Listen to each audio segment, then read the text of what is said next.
Dragon fruit ఎంతమంది జనాలు లేకపోతే అంత రేటు పెరిగే అవకాశం ఉంటుంది. రీసెంట్గా జస్ట్ ఒక 15 days బ్యాక్ మార్కెట్ బయట రిటైలర్గా బయట మనకి బండ్ల మీద కూడా 100 రూపీస్ కేజీ దొరికింది. 100 రూపీస్ కేజీ దొరకడం వల్ల ఏమైందంటే ప్రతి ఒక్కరు తిన్నారు. ఆల్మోస్ట్ తినలేని వాళ్ళు మనకి ఇంకొక 30% ఉండొచ్చు.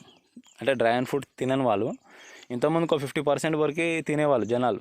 ఈ ఒక 20% పెరిగిరు మన 100 రూపీస్ అయినప్పుడు. పెరగడం వల్ల ఏంటంటే మంచి విషయం అది పెరిగింది. ఎందుకంటే తినేవాళ్ళు పెరుగుతూనే మనకు డ్రాగన్ అనేది సేల్స్ అనేది పెరుగుతుంది.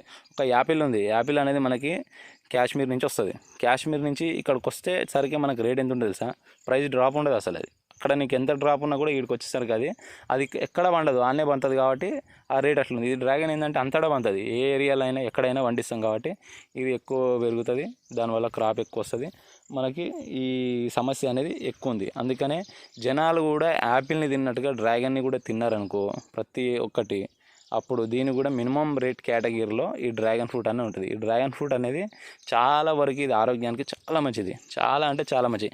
యాపిల్, దానిమ్మ పండు, ఇంకా జామకాయ, సపోటా, మ్యాంగో, ఇంకా అంజీరు, ఈ అన్ని ఫ్రూట్స్ నువ్వు తిన్నా కూడా నీకు అన్ని ప్రోటీన్స్ ఉండవు. ఈ డ్రాగన్ ఒకటి తింటే అన్నిటికీ ఈక్వల్గా బీట్ చేస్తుంది, ఇది ఖచ్చితంగా బీట్ చేస్తుంది. ఈ డ్రాగన్ ఫ్రూట్లో ఉన్న ప్రోటీన్స్ ఏ ఫ్రూట్లో ఉండవు. అందుకనే డ్రాగన్ ఫ్రూట్ అనేది ఖచ్చితంగా ప్రతి ఒక్కరు తినాల్సిందే.